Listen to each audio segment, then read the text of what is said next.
segundo caso de productos notables se conoce con el nombre de el cuadrado de la diferencia de dos términos. Por ejemplo, el cuadrado de la diferencia de x menos 3. El primer término es x. El segundo término es 3. El cuadrado de la diferencia de 2 por x menos 1, donde el primer término es 2 por x y el segundo término es 1. El cuadrado de la diferencia de 3 medios por x menos 5 por y. El primer término es 3 medios de x y el segundo término es 5 por y. Y por último tenemos el cuadrado de la diferencia de los términos a menos b.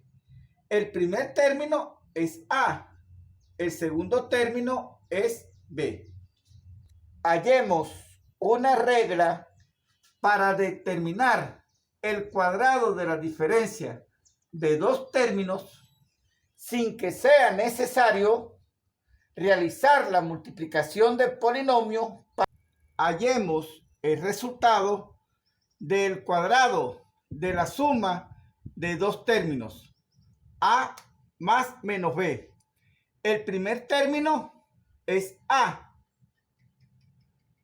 y el segundo término es menos b. Va a ser igual al cuadrado del primer término, es decir, el cuadrado del primer término, que es a, más 2 veces el primer término, que es a, por el segundo término, que es menos b, más el cuadrado del segundo término, pero el segundo término es menos b. Resolviendo cada uno de los términos, tenemos el cuadrado de a es a por a, es decir, al cuadrado, más por menos es menos 2 por a por b, más el cuadrado de menos b. El cuadrado de menos b va a ser igual a menos b por menos b. Menos por menos es más. B por b. Copiamos la misma base y sumamos los exponentes. 1 más 1, 2. Es decir, más b elevado al cuadrado. Dentro del paréntesis tenemos a más menos b. Eliminando este paréntesis tenemos a más por menos b elevado al cuadrado. Va a ser igual al cuadrado de a menos 2a por b más b al cuadrado. El miembro a la derecha nos permite determinar la regla para encontrar el cuadrado de la diferencia de dos términos. Va a ser igual al cuadrado del primer término menos 2 veces el primero por el segundo más el cuadrado del segundo término. De esta manera tenemos la regla para encontrar el cuadrado de la diferencia de dos términos.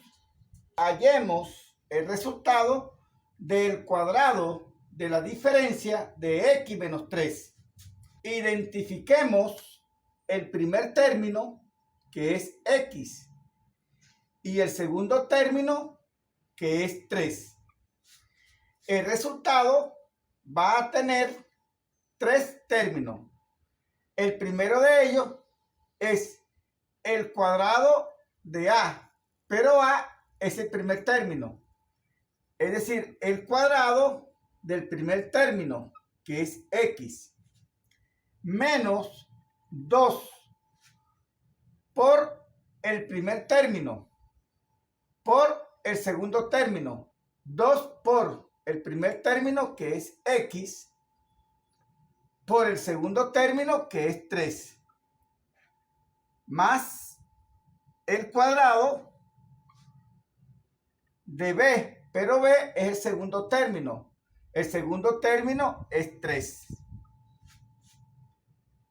Resolvemos en cada uno de los términos y tenemos el cuadrado de X es X por X, es decir, X elevado a la 2, menos 2 por 3, 6X, más el cuadrado de 3, que es 3 por 3, que es 9. De esta manera hemos obtenido el resultado del cuadrado de X menos 3. Identifiquemos el primer término. El primer término es 1/3 de X al cubo. El segundo término es 5. Luego, el cuadrado de la diferencia de dos términos va a ser igual al cuadrado de A, pero A es el primer término. Es decir, el cuadrado del primer término, que es 1/3 por X al cubo, menos 2 A por B, es decir, 2 por el primer término, que es 1/3 de X al cubo, por el segundo término, que es 5, más el cuadrado de B, pero B es el segundo término, el cuadrado de 5. El cuadrado de 1 es 1 por 1, que es 1. El cuadrado de 3 es 3 por 3, que es 9. X al cubo elevado al cuadrado, se copia la misma base y se multiplican los exponentes. 3 por 2, 6. Menos el coeficiente del segundo término tiene como numerador el producto de los numeradores. 2 por 1, 2 por 5, 10. Y como denominador, el producto de los denominadores. 1 por 3 por 1, que es 3. X elevado al cubo. Más el cuadrado de 5 es 5 por 5, que es 25, más 25.